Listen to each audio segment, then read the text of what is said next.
네, 성도 여러분 안녕하십니까? 네, 복된 안식일, 거룩한 안식일. 어, 찬양대의 찬양 은혜롭죠? 네, 이 찬양대의 찬양이 원래는 이 성가대의 찬양이 우리 회중들의 찬양과 같이 가기 위해서 원래는 이끌기 위한 용도로 사용됐었습니다. 근데 어느 순간부터 이게 특창이라는 개념과 함께 이렇게 예배 전에 말씀 전에 말씀의 어떤 감동을 더 배가시키고 또 준비하기 위한 도구로 찬양대의 특창이 생겨났는데요. 예배의 뭐 요소라고 하면은 말씀, 그다음에 찬양, 기도가 있고요.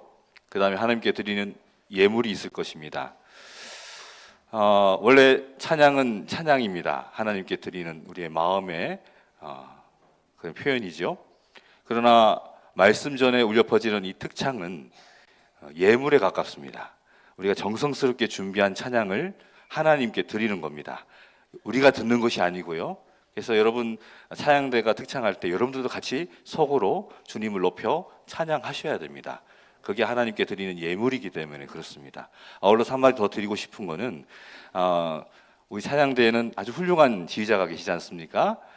이 찬양을 함께 또 배우시고 또 함께 하시기 위해서 좀 많은 분들이 찬양대에 동참해 주셨으면 좋겠다는 바람이 있습니다.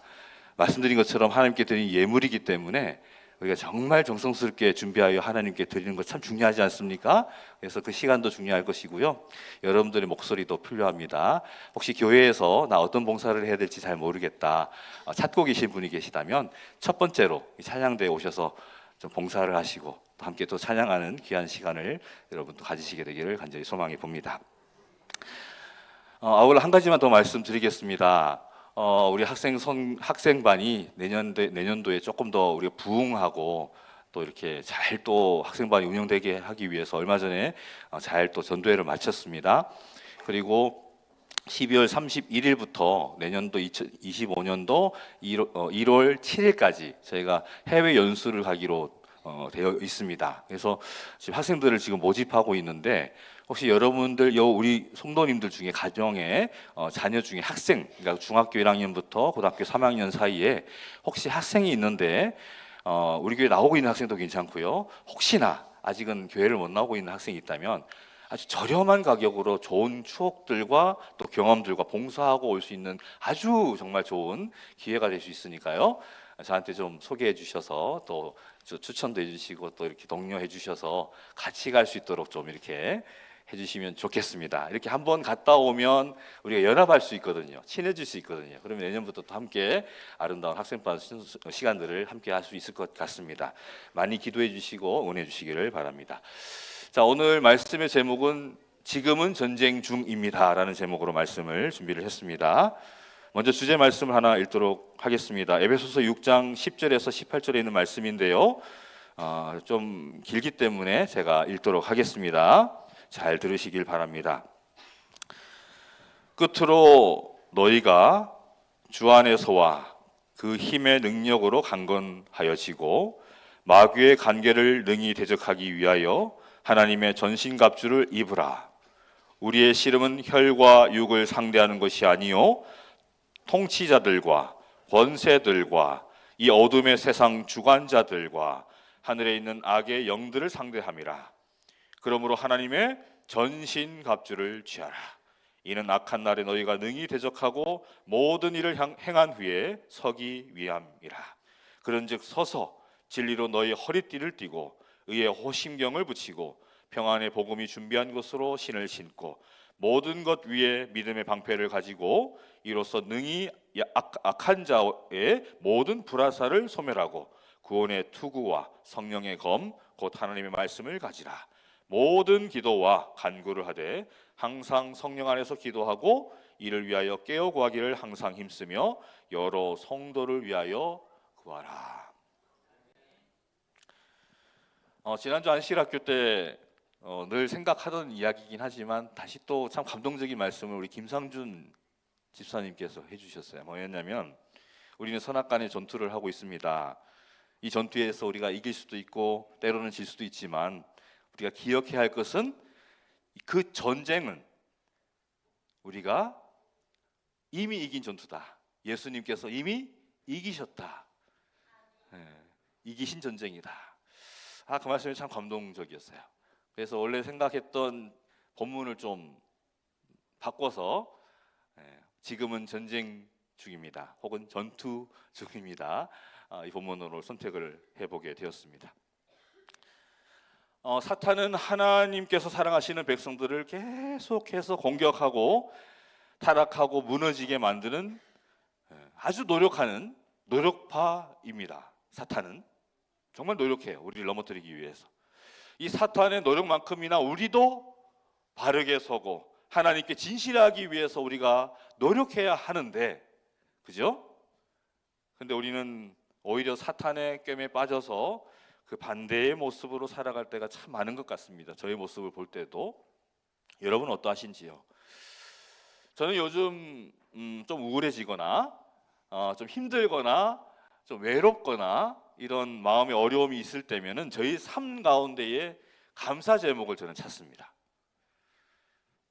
감사 제목이 뭐가 있을까? 내가 지금 이렇게 살아가는 가운데 어떤 것이 감사 제목일까? 생각하다 보면 막 생각나요. 처음에는 생각 안 났었는데 이게 계속 반복되다 보니까 이제 자꾸 생각이 납니다. 참 많더라고요. 그래서 제가 행복하지 않을 이유가 하나도 없어요. 네. 여러분도 한번 생각해 보시기 바랍니다. 행복하지 않을 이유가 하나도 없어요. 사랑하는 아내 있고 두 아들이 있고요. 어릴 때부터 꿈이었던 목회를 지금 제가 하고 있고요.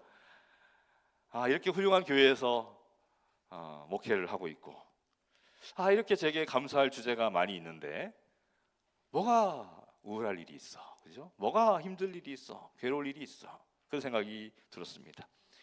그 많은 감사 제목 중에 정말 감사한 일이 뭐냐라고 물어보신다면 기도하지 않으면 안 되는 거구나라는 걸 깨달았다는 점입니다. 저는 무슨 말인지 잘 모르시겠죠?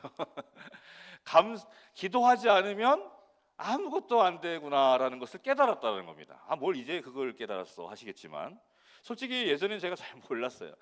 제가 좀 젊었을 때는 제가 소원하고 바랬던 것들이요, 비교적 다 잘 이루어졌어요. 제가 음악하고 싶다니까 바로 음악학과 붙게 해주셨고요. 또 제가 어떤 직장 가고 싶다고 생각하면 바로 또 직장이 구해졌고요. 또 다 그러다가 내가 신학을 해야겠다, 음악을 다시 해야겠다 해서 음악 다시 하게 됐어요. 또 바로 또 그 해에 제가 다시 또 재입학을 했고, 이 얘기 하려면 깁니다. 다음에 기회 되면 할게요. 그리고 또 신학과 들어가서 내가 원래 소망이었던 목회를 해야겠다 생각하니까 또 신학대학원에 또 들어갈 수 있게 또 준비를 해주셨어요. 많은 것들이 별로 고민도 하지 않고 기도도 많이 하지 않고 다 이루어졌습니다. 근데 참 신기합니다. 뭐가 신기하냐면 목회자가 되고 난 후로부터는요, 기도하지 않으면 아무것도 안 돼요. 신기하지 않습니까? 목회자가 된 후로는요, 기도하지 않으면 안 돼요. 자꾸만 무너져요. 넘어져요. 왜 안 되지? 왜 안 되지? 이거 원래 잘 됐던 건데? 내가 원하고 했으면 다 됐었는데? 왜 지금은 안 되지? 기도 안 했구나. 그리고 기도를 막 해요.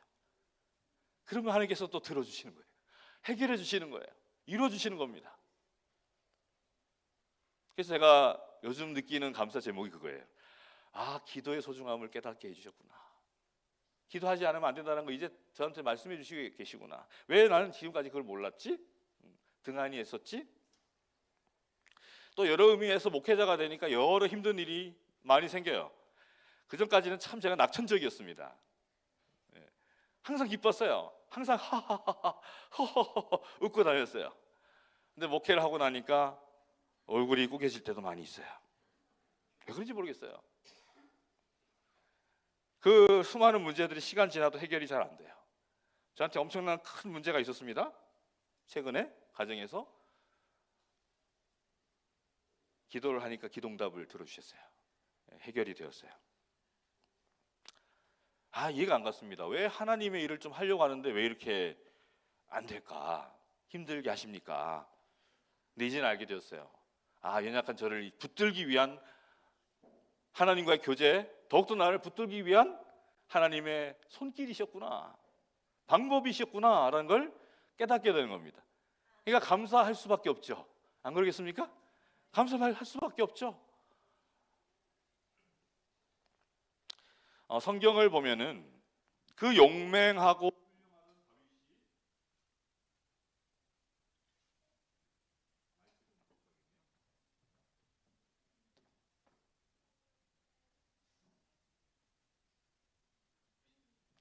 다윗이 무너졌었어요. 다윗이 그 골리앗과 싸울 때 무너졌나요? 아니면 사울 왕에게 쫓겨다니던 그 광야 생활 때문에 무너졌었나요? 언제 무너졌습니까?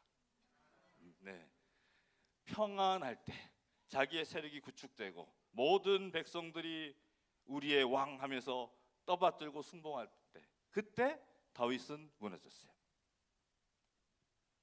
그렇게 남의 가정 무너뜨리고 사람까지 죽이는 정말 끔찍한 범죄를 저지른 그 무너져버린 다윗이 된 것은 정권 안정, 아무도 다윗에게 자기에게 함부로 할 수 없는 너무나 안정적인 상황이 되었을 때, 그 환경 가운데 순간 방심했을 때 사탄으로부터 무너짐을 받았던 거예요.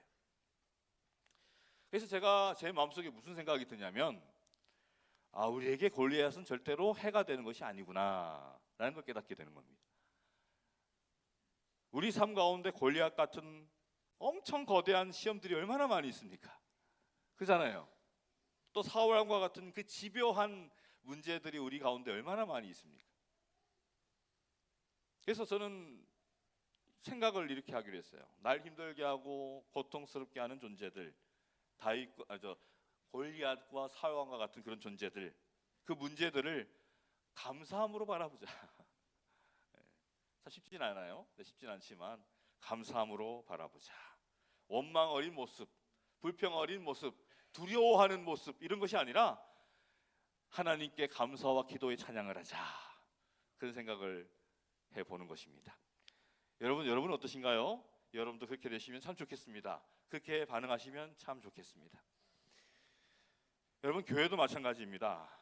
교회가 어려울 때, 원하는 대로 생각대로 잘 안 되는 것처럼, 교회 일정들과 여러 계획들이 잘 안 되는 것처럼 느껴질 때, 왜 이러지? 왜 이게 안 될까? 라고 생각할 것이 아니라 기도하시기를 바랍니다. 개인적으로도 마찬가지예요. 그 고통과 시험을 준 존재가 사람이 되었든 간에 무엇이 되었든지 간에 그것이 있음으로 감사하시게 되길 바랍니다. 나를 힘들게 하는 그 존재가 있음으로 감사하시게 되길 바랍니다. 역사적으로 발전하고 부흥했던 그 수많은 교회들이 그냥 평탄한 가운데 부흥했던 것이 아니더라고요. 이야기를 읽어보면 다 험난한 고통과 역경 가운데 기도로, 하나님의 역사로 부흥했던 거더라고요. 우리 남성교회도, 또 여러분 개인도 정말 하나님께서 함께 하신다는 그 느낌과 함께, 감격과 함께 부흥과 역사를 이루게 되기를 간절히 소망해 봅니다. 제가 남성교회를 예전에 한번 방문했었어요. 그 12년 전에 이 교회 1년 반 정도 있었던 때 말고, 그 후에 제 마음속에 남성교회 항상 있었거든요. 근데 남성교회가 어려움을 당했지 않습니까? 건물을 또 여러 가지 문제 때문에 제가 잘 알지는 못하지만, 그때는 제가 여기 없었으니까. 근데 이런 소식이 들려온 거예요. 그 많던 성도님들이 다 흩어지시고 학교에서 예배 드리는데 한 100명 남짓밖에 안 되었다. 제 마음이 참 무거웠어요. 그러던 중에 제가 학교에 있었는데, 학교에 있는 학생들과 함께 찬양, 지난번에 우리 갓데일 학생들이 했던 것처럼, 안실학교 순서를 썼던 것처럼 저도 학생들을 데리고 와서 순서를 썼어요. 그때 학교에 있을 때, 김종희 목사님 계실 때. 그때 오면서 제가 좀 걱정했어요. 우리 성도님들 표정이 너무 어둡진 않을까. 옛날엔 참 밝고 좋았는데 지금 어떻게 변하셨을까, 그런 마음이 조금 있는 상황에서 왔어요. 근데 어땠을까요? 옛날 제가 그때 느꼈던 성도 수만큼은 아니셨어요. 그리고 어렵게 예배 드리고 있는 모습을 제가 봤어요. 다 의자를 다 펴시고 예배를 드리고 있더만요. 그런데 신기했어요. 표정이 너무 밝으신 거예요. 너무 그 찬양을 들으시고 은혜 넘쳐 하시는 거예요. 다른 교회 갔을 때는 그런 느낌을 못 받았는데 남성교회 오니까 너무 행복해 하시는 거예요. 저희 찬양들을 듣고.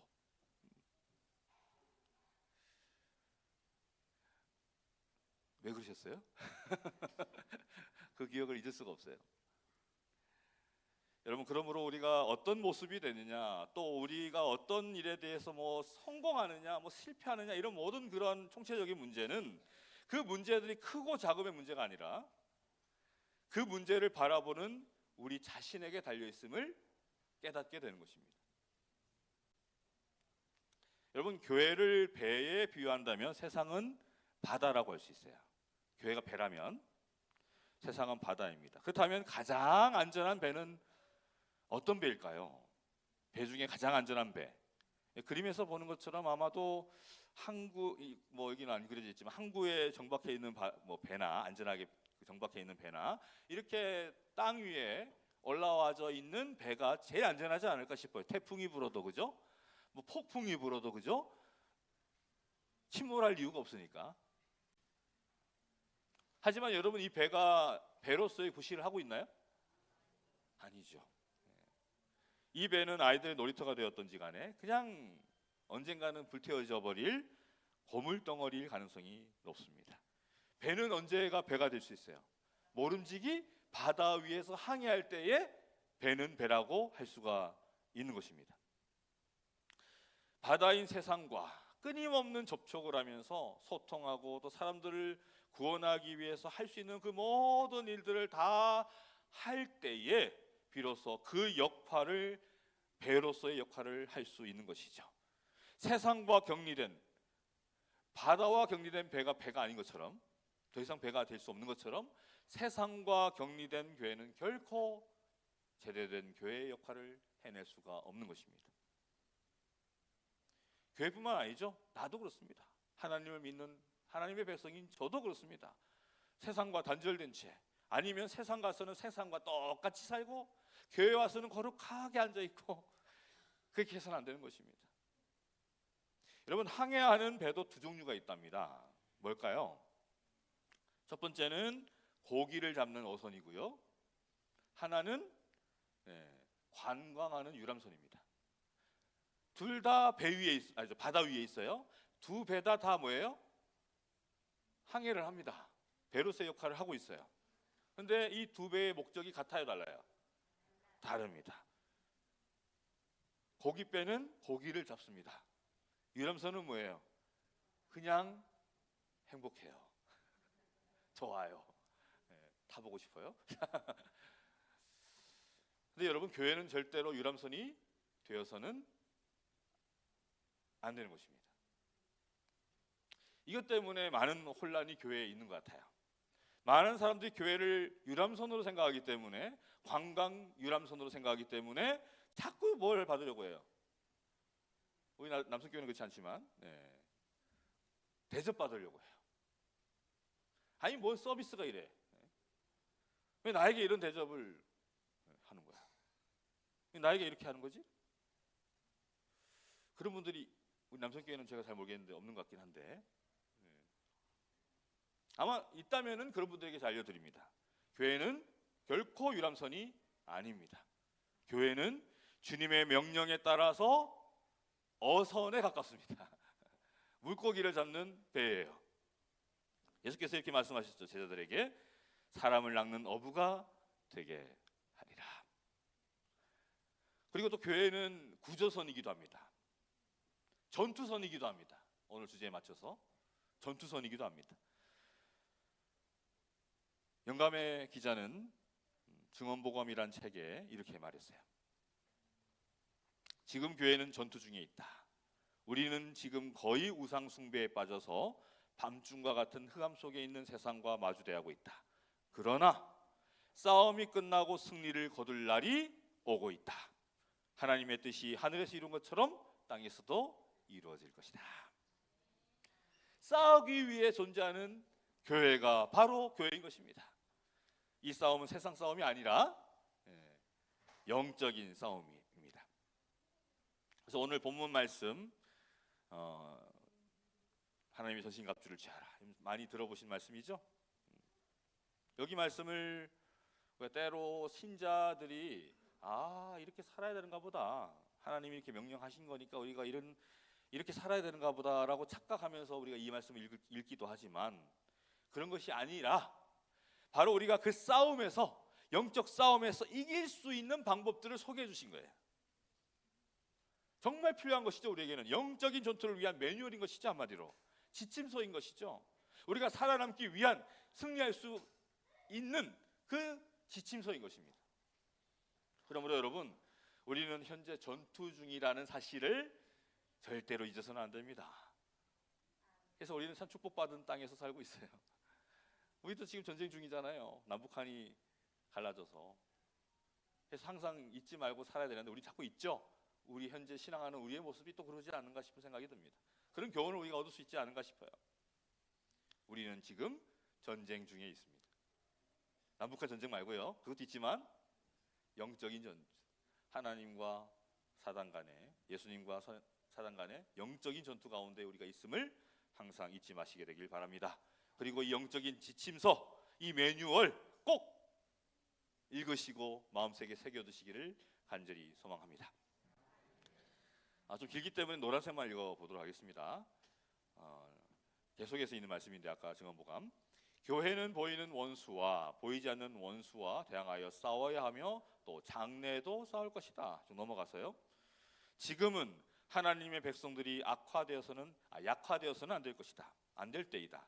우리는 일순간이라도 경계를 게을리할 수 없다. 절대 방심하지 마시길 바랍니다. 오늘 제가 말씀 제목을 우리는 전쟁 중이다라고 정했는데요, 이것을 꼭 우리가 인식해야 되겠다라는 생각을 반복해서 해보게 됩니다. 그래서 우리가 혹시나 또 방심하며 살았던 때가 있다면 다시 강하게 세우시고 우리가 다시 한번 또 전투에 임하시게 되기를 간절히 소망합니다. 자, 영적 전쟁 가운데에 우리가 기억해야 할 두 가지 사항이 있는데요, 첫 번째는 내적인 문제입니다. 우리 내적인 문제, 뭐냐면 우리는 지금보다 더 강해져야 한다는 거예요. 강하고 담대하라. 두려워하지 말며 놀라지 말라. 내가 어디로 가든지 내 하나님 여호와가 너와 함께 하느니라. 내 아들아, 그러므로 너는 그리스도 예수 안에 있는 은혜 가운데서 강하라. 여호와를 바라는 너희들아, 강하고 담대하라. 자, 성경에는 이런 식으로 강건하라, 강하라, 뭐 이런 권면의 말씀이 참 많습니다. 그런데 현실은 어때요? 어떻습니까? 요즘 교회들 보면 어떻습니까? 너무 약합니다. 이런 말씀 드려서 정말 죄송하지만 교회가 약해요. 어느 때보다도, 어느 시대 때보다도 목회자건 성도건 교회건 다 약해져 있습니다. 목회하면서 매번 들려오는 이야기가 뭐냐면, 이 남성께 오기 전부터도 계속 들려오는 이야기가 뭐냐면, 나 상처받았어. 나 누구 때문에 상처받았어. 교회 안 나오고 계시면 제가 전화해서 여쭤보면 왜 안 나오세요? 하면 여지없이 나오는 말이 그 말이에요. 처음에 머뭇거리시고 말을 안 하시다가 자꾸 캐물으면 나중에 그 말을 하셔요. 다른 것 때문에 안 오시는 게 아니더라고요. 처음에는 핑계가 그냥 바빠서요, 일이 있어서요 이러시다가 자꾸 얘기하면 나중에는 이실 짓고 하세요. 누군가 때문에 상처받았다. 여러분, 교회가 왜 이렇게 상처를 주고 또 받을까요? 왜 교회에 상처가 생길까요? 교회가 얼마나 거룩한 곳입니까? 얼마나 아름다운 곳입니까? 이 교회에서 왜 상처를 받고 상처를 주고 그러죠? 그 이유가 뭘까요? 그 이유가 뭐겠습니까? 하나밖에 없어요. 약해서 그렇습니다. 상처를 주는 이유도 약해서 주는 거고요, 받는 것 당연히 약해서 받는 겁니다. 내가 강하면 누가 상처를 줘도 괜찮아요. 제가 그렇거든요. 배고플 때는 화가 나요. 누가 조금 건드리면 쉽게 화가 나요. 근데 배가 부르잖아요. 누가 심하게 건드려도 화 안 나요. 배가 부르니까. 저는 좀 특이합니다. 우리 아내가 잘 알아요. 그래서 요즘도 그럽니다. 제가 좀 성질을 내고 좀 날카로워져 있으면 밥을 줍니다. 네, 그러면 제가 괜찮아지는 줄 아니까 밥을 줘요. 그럼 제가 그걸 먹어요. 먹으면서 내가 왜 화를 냈지? 아, 배고파서 그랬구나. 제가 그걸 깨닫는 거죠. 약하기 때문에 상처를 받는 겁니다. 자, 그렇다면 정말 우리 교회는, 남성교회는 정말 강한 분들이 많이 계셨으면 좋겠습니다. 상처를 주지도 않고 받지도 않는 그런 분들이 여기에 다 앉아 계셨으면 참 좋겠어요. 여러분, 제가 저를 위해서 이런 기도를 요즘에 해요. 좀 강해지게 해달라고. 참 제가 약하거든요. 그래서 우리 아이들을 키우면서도 우리 뜻대로, 우리 부모 뜻대로 참 아이들이 안 되더라고요. 우리 아이들이 좀 이런 방법으로 좀 이렇게 좀 잘 자라났으면 좋겠는데, 아무리 소원하고 이야기를 하고 고면해도 아이들은 들을 생각을 안 해요. 이제는 사춘기가 들어가지고 아이 귀를 막고 있어요. 그래서 우리 뜻대로 잘 자라지 못합니다. 그래서 제가 때로는 아이들 때문에 좀 욱할 때도 있고 어떨 때는 화를 내기도 했어요. 근데 요즘은 제가 아이들한테 화를 못 냅니다. 그렇게 화를 내는 것이 우리 아이들을 위한 것이 아니다라는 것을 제가 뼈저리게 체험을 했기 때문에 그래요. 그래서 제가 좀 이런 생각을 합니다. 이제는 내가 좀 강해졌구나. 저는 우리 남성교회가 그 누가 와도, 그 어떤 사람이 와도 행복하고 기쁘고 마음에 위로받는 그런 강한 교회가 되기를 소원합니다. 정말 우리 남성교회가 하나님의 능력으로 강력한 교회가 되기를 소원합니다. 자, 그렇다면 성경이 말하는 이 강함이란 도대체 뭘까요? 우리가 어떻게 해야 강할 수 있을까요? 어떻게 해야 우리가 강한 존재가 될 수 있을까요? 어떤 풍파와 모진 폭풍이 불어와도 이겨낼 수 있는 그런 강한 존재가 될 수 있을까요? 자, 그것을 알기 위해서 바울의 글을 좀 읽었으면 좋겠는데요. 바울은 이렇게 말을 했습니다. 악에게 지지 말고 뭐라고요? 선으로 악을 이기라. 근데 이렇게 말을 하는데, 바울이 선으로 악을 이기는 것이 무엇인지 설명하기 위해서 바로 그 앞구절인 20절에서 이런 부연 설명을 했어요. 내 원수가 줄이거든 먹이고 목마르거든 마시게 하라. 그리함으로 내가 숯불을 그 머리에 쌓아 놓으리라. 저는 옛날에 이거 읽으면서 무슨 소리야? 숯불을 머리에 올려, 이거 안갚음 말하는 거구나, 태워 죽이려는 거구나, 이 생각을 했어요. 근데 그런 뜻이 아니더라고요. 우리 재림 주석에 보니까 이런 말이 있더라고요. 그리스도인이 원수에게 할 수 있는 최고의 복수는 친절이다. 숯불을 머리 위에 쌓는 것은 악에서 나온 것이라기보다는 사랑에서 우러난 행위를 의미한다.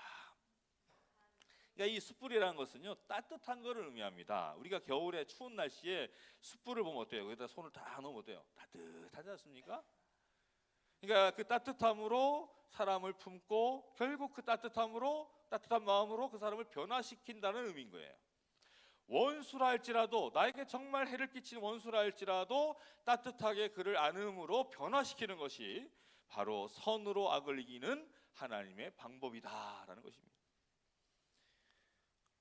그래서 여러분, 우리가 착각할 때가 있어요. 강해진다라는 것을 착각할 때가 있습니다. 강해진다고 해서 그 괴롭히는 나의 원수보다 더 어떤 큰 힘을 가지고, 무기를 가지고 그를 그냥 짓눌러 버리는 그런 강함이 성경에서 얘기하는 강함이 아니라는 거예요.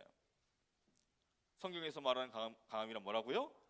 끝까지 그를 품어내는 능력, 끝까지 그를 사랑하는 능력, 이것이 바로 성경이 말하는 강함이다라는 것입니다. 영상 하나 볼게요.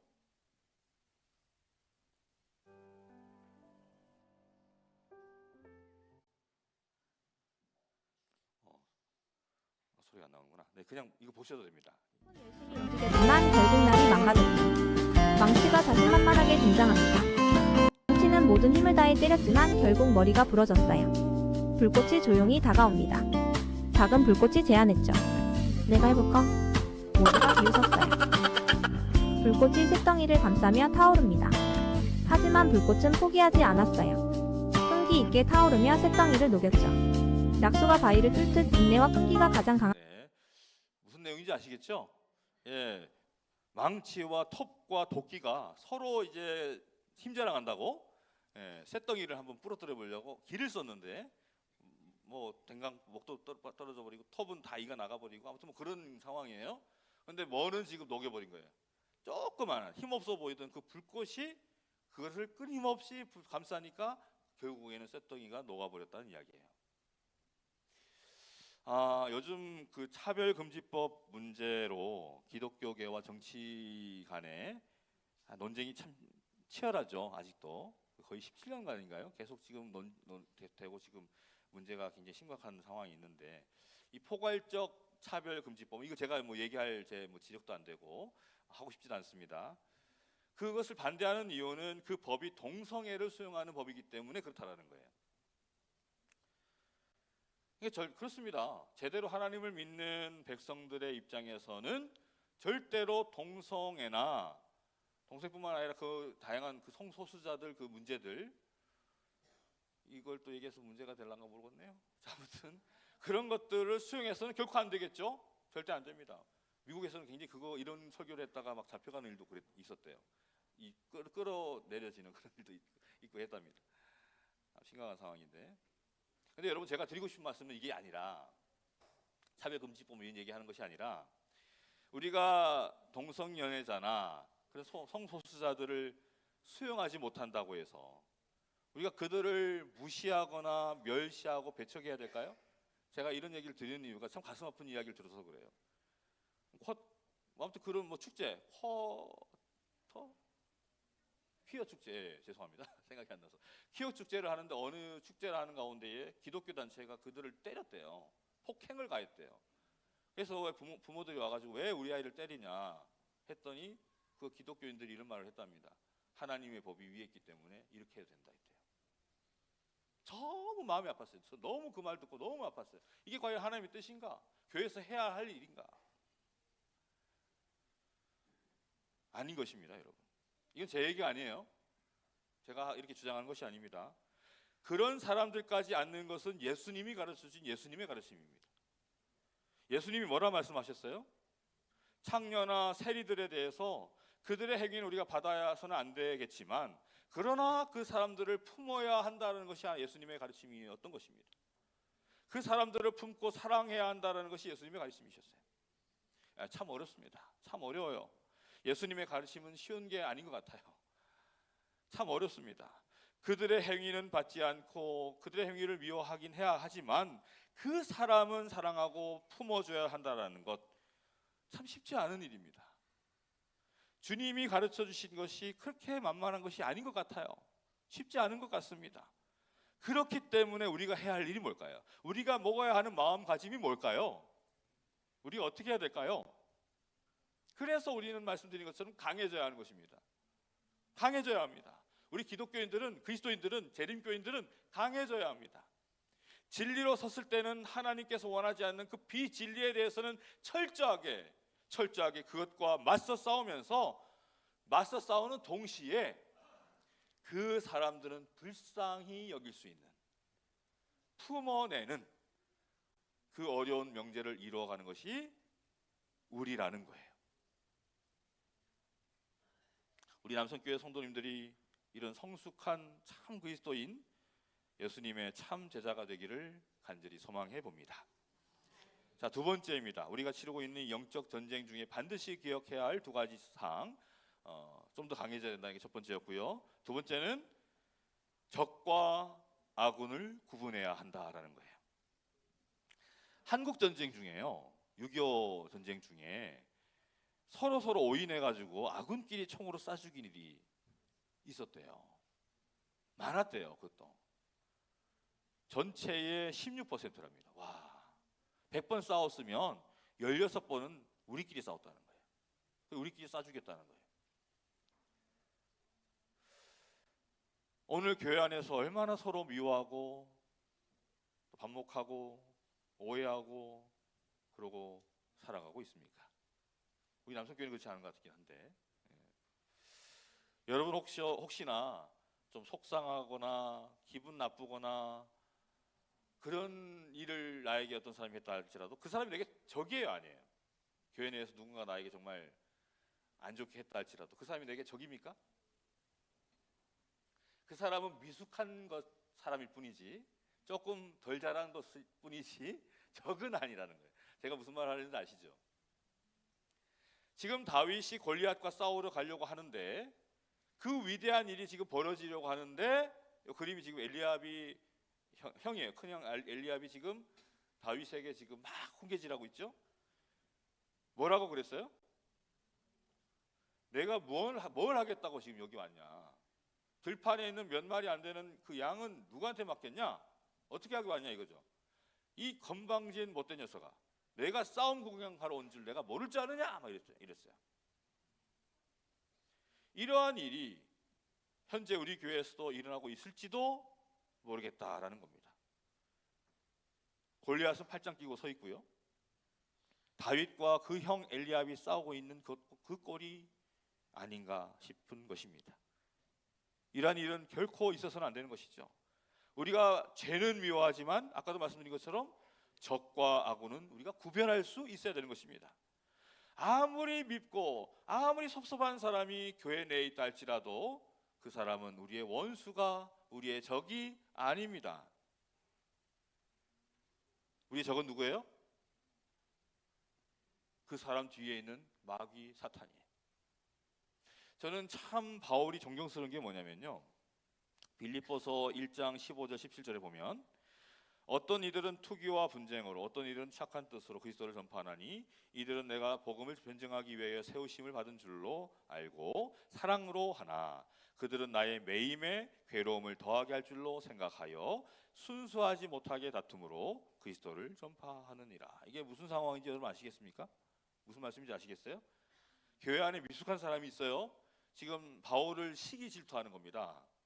바울이 스스로 사도라가면서 막 하나님 예수님의 가르침을 전하니까 자기도 할 수 있는다면서 이렇게 시샘하는 거예요. 그 시샘한 것을 뭐 따르게 한 것이 아니라 더 바울보다 더 열심히 다른 방법으로 예수님을 전하고 있는 거예요. 근데 그 목적이 뭐예요? 바울을 무너뜨리려고, 바울의 가르침을 좀 저하시키려고, 그 목적으로 예수님을 더 크게 전파하는데 그 이야기를 지금 하고 있는 거예요, 바울이. 근데 바울이 요즘 뭐라고 하는 것입니까? 그 상황을 어떻게 받아들이느냐면은 그러면 무엇이냐? 거칠어로 하나 참으로 하나 무슨 방도로 하든지 전파되는 것은 그리스도니 이로써 나는 기뻐하고 또한 기뻐하리라. 여러분, 이게 무슨 말이에요? 바울을 자신을 곤란하게 만들기 위해서, 좀 괴롭히기 위해서 좀 질투하는 마음으로 그리스도를 전했다 할지라도 그리스도의 복음이 전해지는 것으로 나는 기뻐하겠다라는 거예요. 한마디로 바울은 적과 악을 철저히 구분할 수 있었던 사도였습니다. 이런 대범하고 넓은 마음이 이 교회에 있어서 적 원수 앞에서 싸우기 전에 우리끼리 분열되고 힘들어하는 일이 우리 가운데는 없어야 하겠습니다. 그렇기 때문에 우리는 꼭 이 말씀을 기억하시면 좋겠습니다. 우리의 씨름은 혈과 육을 상대하는 것이요 통치자들과 권세들과 이 어둠의 세상 주관자들과 하늘에 있는 악의 영들을 상대함이라. 아무리 저 사람이, 아무리 저 집사님이, 아무리 저 장로님이, 아무리 저 성도가 나를 힘들게 한다 할지라도 저 사람 배우의 악한 일을 조절하는 원수 사탄이 적이지 그 사람이 내 적이 아니다라는 것을 여러분 꼭 기억하시게 되길 바랍니다. 근데 중요한 것이 뭐냐면요, 내가 강해져야 하고 또 적과 악운을 구별하는 것을 내가 원한다 할지라도 참 그게 쉬워요, 어려워요? 그렇게 살기가 쉽습니까, 어렵습니까? 어렵습니다. 계시록 7장 14절입니다. 내가 말하기를 내 주여 당신이 아시나이다 하니 그가 나에게 이르되 이는 큰 환난에서 나오는 자들인데 어린 양의 피에 그 옷을 씻어 희게 하였느니라.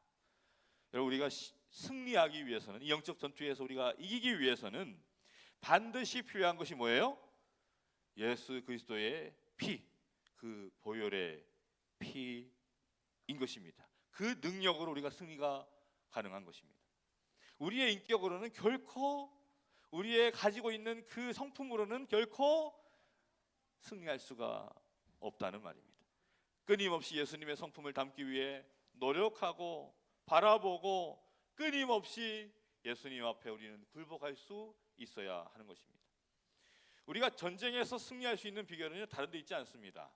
오직 십자가, 오직 예수님의 십자가의 보혈의 피로 우리 남성교회 성도님들께 그러한 능력이 나타나기를 간절히 소망합니다.